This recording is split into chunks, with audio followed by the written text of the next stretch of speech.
Многие русские почему выступают против? Да? Вот, как я сказал, они боятся потерять свое привилегированное положение, и, во-вторых, они думают, что вот они их заставят всех учить башкирский язык.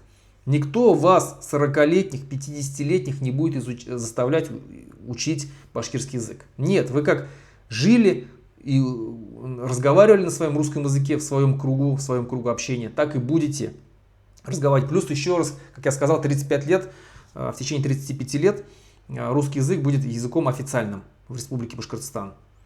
Поэтому, как вы жили, так вы и будете жить. Но ваши дети уже будут в школах, в детских садах изучать башкирский язык. И выпускаясь со школы, поступая в высшее учебное заведение, они уже будут башкироязычными. Помимо того, что они русский язык будут знать, они еще будут знать башкирский язык в совершенстве. Ну, хорошо знать. Так, чтобы можно было учиться уже в высших учебных заведениях.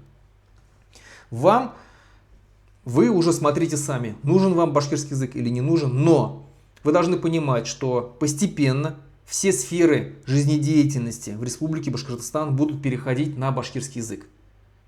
Первые годы независимости все еще будет много что будет на русском языке, но постепенно, когда будут выпускаться наши молодые специалисты,